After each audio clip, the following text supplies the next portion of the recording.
here inside my house. Sahadev Mandiram, not anywhere else, and you can see no bastards are here. Today for 5 to 6 times current gone actually. Here with my mother. Okay, they see here. She is. ഇങ്ങനെ കഥകൾ പലതും ഇങ്ങനെ ഉണ്ടാക്കല ജോലികൾമാർ കുറേ ആണുങ്ങളെയൊക്കെ പിടിച്ച് കയറ്റി അവിടെ ഇവിടെ വെച്ചുകൊണ്ടിരുന്നിട്ട്. നമ്മുടെ വീടിൻ്റെ ഇവിടെ ഒന്നും ഒരു വണ്ടിയില്ല, വെള്ളമില്ല, ആരെയും കൊണ്ടൊന്നും ഇവിടെ വെച്ചിട്ടില്ല. കണ്ടല്ലോ, ഇവിടെ ഒന്നും ആരെയും ഒരവനെ ഇവിടെ കയറ്റി വെച്ചിട്ടില്ല. ഇതാണ് എൻ്റെ വീട്. ഇവിടെ ഒന്നും ഒരവനെയും കയറ്റി വെച്ചിട്ടില്ല. ഭയങ്കര കഥകളങ്ങ്, ഭയങ്കര കഥയുണ്ടാക്കല ജോലി. ഈ എൻ്റെ അമ്മയുടെ ഒരു ട്വിൻ സിസ്റ്ററുണ്ട് രാജമ്മ, അവളെ ഇവിടെ നിന്ന് പറഞ്ഞു വിട്ടു. അവൾ 1000 കഥകൾ ഉണ്ടാക്കി പറയും നമ്മൾ കേട്ടിട്ടുണ്ട്. ഞാൻ പറഞ്ഞുതരാം. അവളുടെ രണ്ടാമത് കല്യാണം കഴിച്ച ഭർത്താവിനെ കുറിച്ച് അവൾ പറഞ്ഞ് അയാൾ പ്രായമുള്ള മനുഷ്യനാണ്. അന്ന് അങ്ങേർക്കൊരു 10-70 വയസ്സ് കാണുമായിരിക്കും. അയാളെക്കുറിച്ച് പറഞ്ഞു അയാൾ അവരുടെ കൂടെയൊക്കെയോ അന്ന് അവിടെ നിൽക്കുന്ന വേലക്കാരി ഒരു വിനോദിനിയുണ്ട്, അവരുടെ കൂടാണെന്ന് പറഞ്ഞ് ആ പെണ്ണെയൊക്കെ കൊന്നിവള്. ഇവിടെ കൂടെ നിന്ന് ആ പെൺകൊച്ചും അവൾ കാലപുരിക്ക് അയച്ചു. സത്യം പറഞ്ഞു കഴിഞ്ഞാൽ കോട്ടയം മെഡിക്കൽ കോളേജിൽ കൊണ്ടിട്ട് നിൽക്കുന്ന നിപ്പില്ല കൊച്ചിനെ ഏതാണ്ട് ഇതുപോലെ വന്നത്.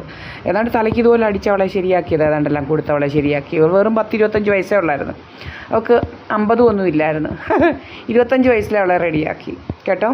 അതുപോലെ തന്നെ പിന്നെ ഇവളുടെ ആദ്യത്തെ ഭർത്താവിനെ ഇവൾ വരുത്തിയതാണ്. ഇവളുടെ കൊച്ചിനെ പ്രഗ്നൻ്റ് ആയിരുന്നു. ഇവളുടെ ആദ്യത്തെ ഭർത്താവ് 10 മാസം കൊണ്ട് റെഡിയാക്കി. ആദ്യത്തെ കൊച്ചിനെ അതുപോലെ പ്രഗ്നൻ്റ് ആയിരുന്നു. ആ കൊച്ചിനെ ഹോസ്പിറ്റലിൽ കൊണ്ടുപോയിരുത്തിയതാണല്ലോ കഴിച്ച്. അവളെ പ്രസവിച്ച് ചാവള്ളയാണ് പ്രസവിച്ചത്. പിന്നെ എങ്ങനെയാണെന്ന് വെച്ച് കഴിഞ്ഞാൽ പിന്നൊരു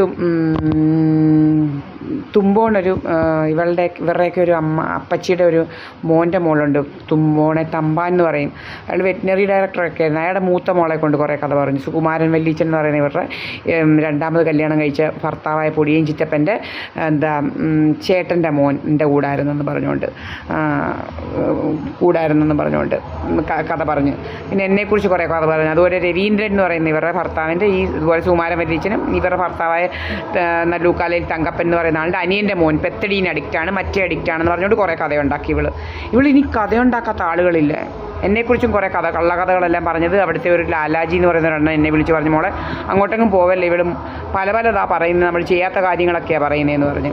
ഇത് അതുപോലെ ഷിക്കുലാലിനോട് നമ്മൾ നേരിട്ടിത് ഇങ്ങനെ പറഞ്ഞ് നിങ്ങൾ പെത്തിടീന. അപ്പോൾ അത് അവരങ്ങനെ പറഞ്ഞു. അവരൊക്കെ എന്താ അങ്ങനെയൊക്കെ പറയാൻ എന്താ അതെന്ന് എന്നോട് ചോദിക്കുകയാണ്.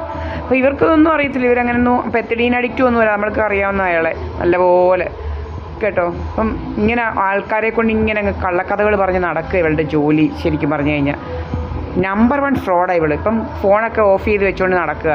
ഇപ്പം ഫോൺ ഓഫാണ് എല്ലാം.